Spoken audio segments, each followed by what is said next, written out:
So Samsung has recently updated its Samsung Health platform on Galaxy Watch 4, and now this platform provides some really amazing metrics into your exercise activities. Similarly, one of these activities is running, and as I've started running in past couple of weeks, I am starting to see some key metrics that are available on Galaxy Watch 4 platform, and these metrics are actually helping me improve my running and my health bit by bit. So in this video I want to share with you how helpful Galaxy Watch 4 can be in improving your exercise activity by providing these useful metrics. So if I go in here and now go in this running activity from yesterday, you will see that straight away it will provide you with some of the metrics here. So the overall time of the activity, distance, pace and activities burned, and if you swipe up you can then see the pace and variation in a graphical form, which I will get to in a minute when we open this activity on the phone, where more information will be available. Then if we swipe up, you can see the heart rate variability throughout the activity. Then we have heart rate zones, and it tells you how much time you spent in each heart rate zone. Next is VO2 max. So basically this is the measure of your cardiorespiratory health and endurance while you are running, and the higher number the better. And then we have advanced running metrics. We'll see more about this on the app again, but this is some really cool stuff and it can really improve your running and train you to run better. Then we have sweat loss here. Once again, it calculates how much sweat you have lost and how much you must drink to replace that. And then we have the map of the run, the track that we took. So the watch has the GPS, so it can track it. And then we have show on phone. So these were some of the metrics that you can see for your running activity on the watch. But now let's go and dive a little deeper on the phone. Once again, we have the time of the activity, the kilometers I've run or walked, and then we have the pace. Once again, we have the map. Then comes the really cool and interesting part. So here you can see that we have 4 different metrics. We have pace, elevation, cadence and heart rate, and we can learn more about them in this graphical representation. Now this is done very beautifully by Samsung, and they have been very thoughtful about it. So right now all of these are activated, so we are seeing graphs for all of them, but we can turn them off one by one. So now we only have pace turned on, and we have the variations in pace here in graphical form. You can actually move it around and see how much your pace is at any one instance. Then we can go in elevation and turn off the pace, and here it shows you the lowest elevation and the highest elevation, so how much you ran up the hill or down the hill while you were working out. So you can see this peak here where I went up the hill, came down and went back up again.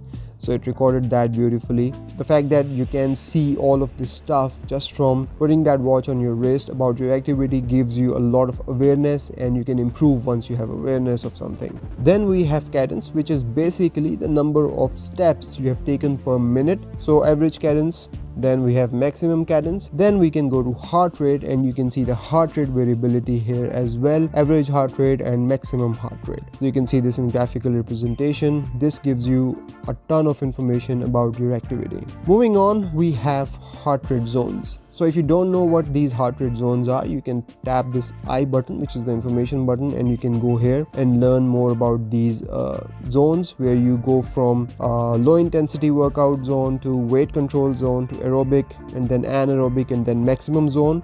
And this does a very good job of explaining what each of this zone represents. But anyways, if we come back here, it will show you how much time you spent in each zone. So for example, in maximum zone I've spent 10 seconds, which is 169 to 187 beats per minute. Then in anaerobic zone I spent 9 minutes. Aerobic zone I spent 5 minutes. Weight control 41 minutes, and low intensity 15 minutes. So here you can see which zone you are in, and you can actually customize your workout to take your heart rate to a certain level if you want to be in that zone. So this is something that once again provides you with valuable feedback. If we scroll further down, we have heart rate recovery. So heart rate recovery is how fast your heart rate comes back down to the base level after doing an activity. So here you can read about it once again. get some more information. Heart rate recovery shows how quickly your heart rate goes down after you finish working out. The faster your heart rate goes back towards your resting rate, the better your fitness. Anyways, when we scroll up further, we get to splits. So splits is self-explanatory, how much time you spend in covering each kilometer. And then comes the advanced running metrics, which is actually some mind-blowing stuff on your watch and Samsung Health app. This is something great and gives you incredible information into your workout. So if you want to know more what all of this stuff is, asymmetry, contact time, flight time, regularity, vertical stiffness, you can go in here and read more about it. So basically these metrics analyze your overall running form, giving you the insights you need to become a better runner. So you can go through all of this. What is asymmetry? How much time each foot is in contact with the ground. Higher asymmetry can increase fatigue and injury risk. So here we have great, good and improve. Then similarly contact time, how much time your feet were in contact with the ground. Then flight time, how much time you were in air. Similarly we have regularity, vertical and stiffness, and you can read more about it here. This is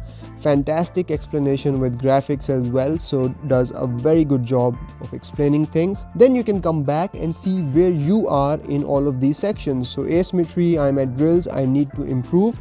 Contact time, I'm in green, I'm in good, but still I need to improve to go to that blue section, which is great. Then we have flight time, which is good. Regularity, which is great. Vertical needs some improvement, and stiffness is also blue, which means I'm doing great there. So once again here we have this graphical representation. So as you continue to run or continue to do a particular activity every day, you can actually see these metrics improve. Next up is VO2 max, and well, I should just skip this because this isn't good right now, but this gives me incredible insight into my health. Next up we have estimated sweat loss. So obviously I have lost 1666 ml and I have to drink 2500 ml to replace 150%. And you can obviously read more about it once again by going into the information section. And finally we have workout details. So here you get some detailed analysis of your activity. So workout duration was 1 hour 12 minutes. Total workout duration was 1 hour 15 minutes from the time I started to the time I ended the activity, but I was active only for 1 hour 12 minutes because when I came home I forgot to turn this off, so it went on for a long time. Total distance covered was 5 kilometers and I was running and walking. It was a mixture of both. Workout calories 893, total calories 957.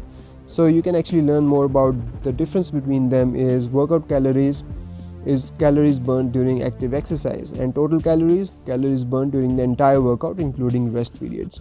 That's workout calories and total calories, and workout calories are actually now calculated based on your heart rate. So they are not just static calories that your watch calculates that you're burning during a workout. It actually is based on the variability of your heart rate, so it's actually more accurate. Next we have the number of steps, then average speed, maximum speed, average pace, lowest elevation. We have gone through all of this. Total ascent and total descent, average heart rate, maximum heart rate, and then we have cadence here as well. So this is all the information that is available to you for your running activity, and I have to say that there is some incredible information and incredible metrics available that you can track, and as you continue to run and improve, your improvement will show in this app, in these metrics quantitatively, which is incredible to see. You can actually see yourself improve through these metrics, and that is the reason why I wanted to share this with you guys. So that's about it from this video, guys. I hope you have enjoyed this video and learned something new here. And if you have anything to share about this metric and activity tracking of Galaxy Watch 4 and how you particularly do it, I'd love to see your comments and I'd love to see your views in the comments below. I will see you in the next one. Till then, take care. Bye-bye.